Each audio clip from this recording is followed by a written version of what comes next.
शुरुआत करेंगे पटना में विपक्ष के महामंथन से।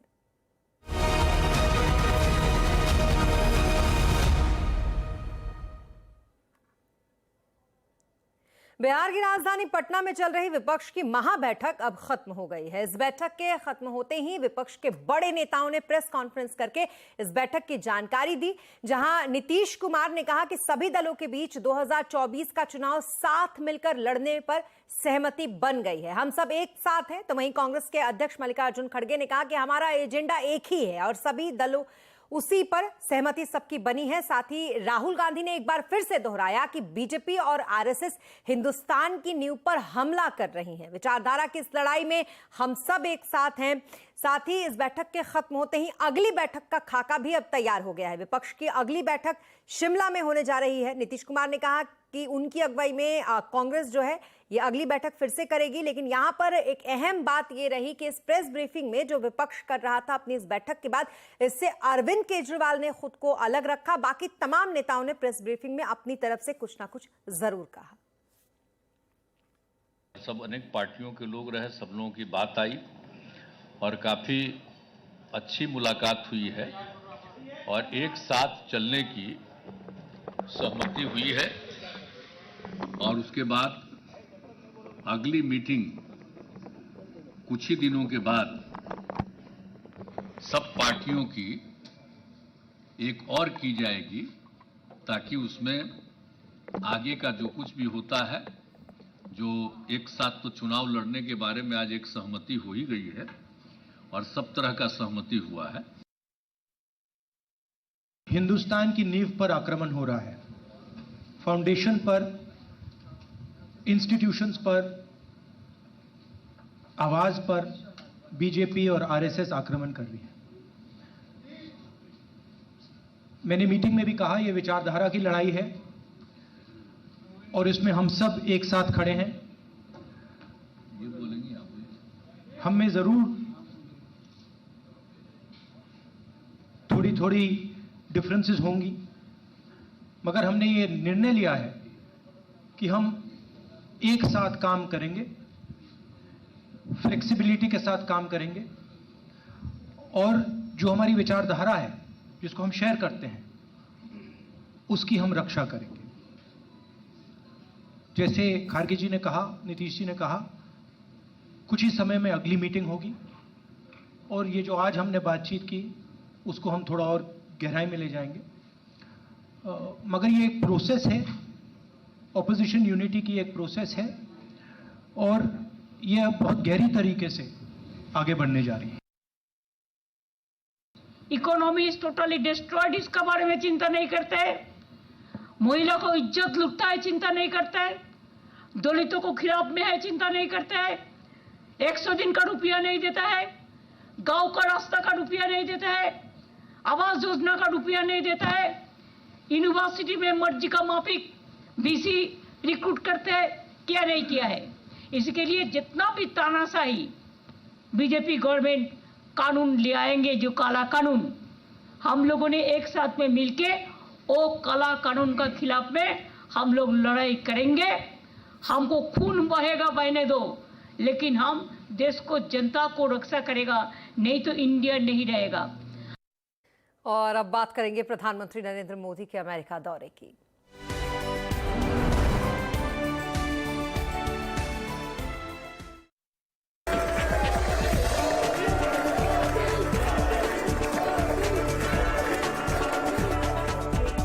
Artificial intelligence.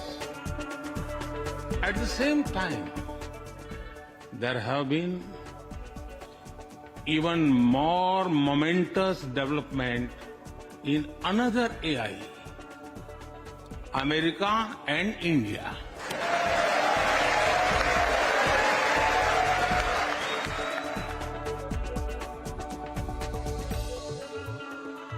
It's a historic visit for both our countries.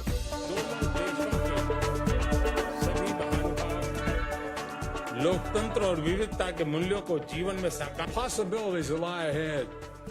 Two great friends, two great nations, and two great powers. Cheers.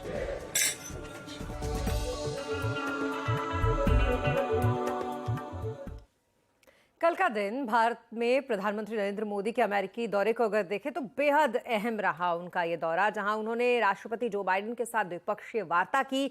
उसके बाद दोनों ही नेताओं ने एक साझा प्रेस कॉन्फ्रेंस भी किया। इसके बाद प्रधानमंत्री मोदी अमेरिकी संसद पहुंचे, जहां पर उन्होंने अमेरिकी कांग्रेस के संयुक्त सत्र को संबोधित किया। इसके बाद व्हाइट हाउस में प्रधानमंत्री मोदी के सम्मान में एक राजकीय भोज हुआ, जिसमें बाइडेन दंपत्ति ने प्रधानमंत्री मोदी की मेजबानी की। इस भोज में भारत से कई बड़े उद्योगपतियों और कारोबारियों ने भी शिरकत की। तो वहीं प्रेसिडेंट जो बाइडेन के साथ द्विपक्षीय वार्ता के बाद दोनों नेताओं ने एक साझा प्रेस कॉन्फ्रेंस को संबोधित किया। इस दौरान चुनिंदा पत्रकारों ने दोनों ही नेताओं से सवाल पूछे। वॉल स्ट्रीट जर्नल की पत्रकार ने जब प्रधानमंत्री मोदी से भारत में लोकतंत्र को लेकर तीखा सवाल किया तो उन्होंने क्या जवाब दिया, ये आपको सुनाते हैं। मुझे आश्चर्य हो रहा है कि आप कह रहे हैं कि लोग कहते हैं नहीं, भारत डेमोक्रेसी है। और जैसा राष्ट्रपति बाइडेन ने कहा, भारत और अमेरिका दोनों के डीएनए में लोकतंत्र है। लोकतंत्र हमारा स्पिरिट है, लोकतंत्र हमारी रगों में है, लोकतंत्र को हम जीते हैं और हमारे पूर्वजों ने उसको शब्दों में ढाला है संविधान के रूप में। और हमारी सरकार लोकतंत्र के मूलभूत मूल्यों को आधार लेकर के बने हुए संविधान के आधार पर चलती है। और हमारा संविधान और हमारी सरकार, और हमने सिद्ध किया है डेमोक्रेसी कैन डिलीवर। और जब मैं डिलीवर कहता हूं तब कास्ट, क्रीड, रिलीजन, जेंडर, किसी भी भेदभाव को वहां जगह नहीं होती है। और जब हम लोकतंत्र की बात करते हैं तब अगर ह्यूमन वैल्यूज नहीं है, ह्यूमैनिटी नहीं है, ह्यूमन राइट्स नहीं है, फिर तो वो डेमोक्रेसी है ही नहीं। और इसलिए जब आप डेमोक्रेसी कहते हैं, जब डेमोक्रेसी को स्वीकार करते हैं और जब हम डेमोक्रेसी को लेकर के जीते हैं, तब डिस्क्रिमिनेशन का कोई सवाल ही नहीं उठता है। और इसलिए भारत सबका साथ, सबका विकास, सबका विश्वास, सबका प्रयास, उन मूलभूत सिद्धांतों को लेकर के, और इसलिए हम चलते हैं। भारत में सरकार के जो बेनिफिट्स हैं वो एक्सेस टू ऑल है, जो भी उसके हकदार हैं उन सबको मिलते हैं। इसलिए भारत के लोकतांत्रिक मूल्यों में कोई भेदभाव नहीं है, न धर्म के आधार पर, न जाति के आधार पर, न उम्र के आधार पर, न भूभाग के आधार पर।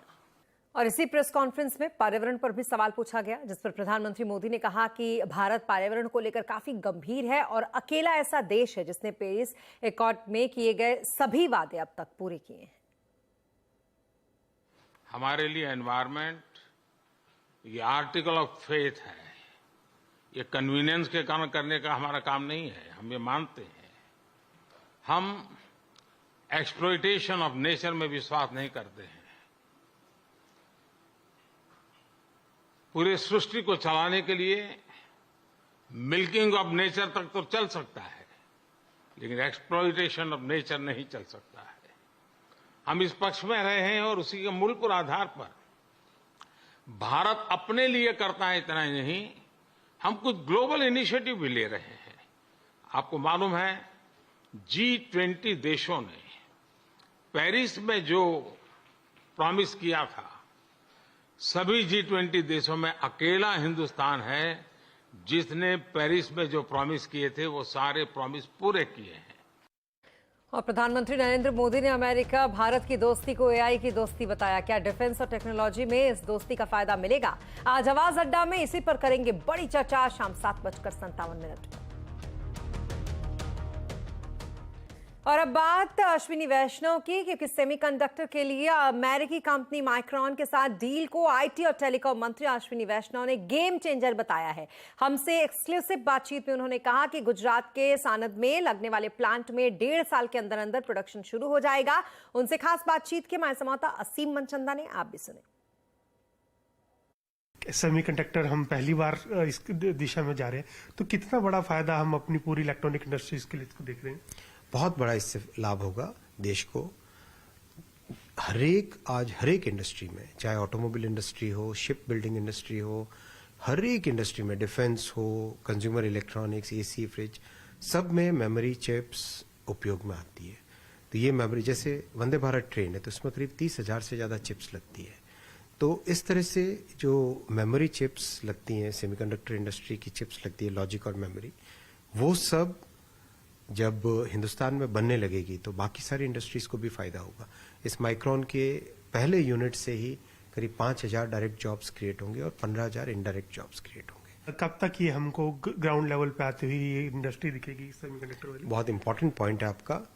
माइक्रोन ने अपना कंप्लीट होमवर्क किया है, लैंड एलोकेशन उनको मिल चुका है, उनके कंस्ट्रक्शन की जो प्लानिंग है वो हो चुकी है, टैक्स डिपार्टमेंट के साथ उनके जो भी रेगुलेशंस होते हैं उन सब रेगुलेशंस में ऑलरेडी उन्होंने कंप्लाई कर दिया है। अपनी जो टीम यहाँ पे काम करेगी वो टीम डिसाइड हो चुकी है। तो करीब 1.5 साल के अंदर अंदर पहला प्रोडक्शन स्टार्ट हो जाएगा माइक्रोन का।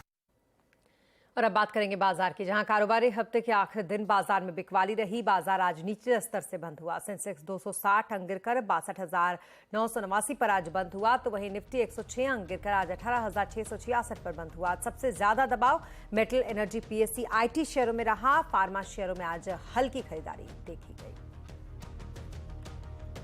फिर आपका स्वागत है। आईफोन, आईपैड चलाने के साथ ही अब देश में आप एप्पल के क्रेडिट कार्ड का मजा भी ले पाएंगे। हमारे सहयोगी moneycontrol.com को सूत्रों से मिली जानकारी के मुताबिक इसके लिए एप्पल की HDFC बैंक के साथ बात भी चल रही है। और इस खबर पर ज्यादा डिटेल के लिए हमारे साथ है moneycontrol.com के एसोसिएट एडिटर आनंद।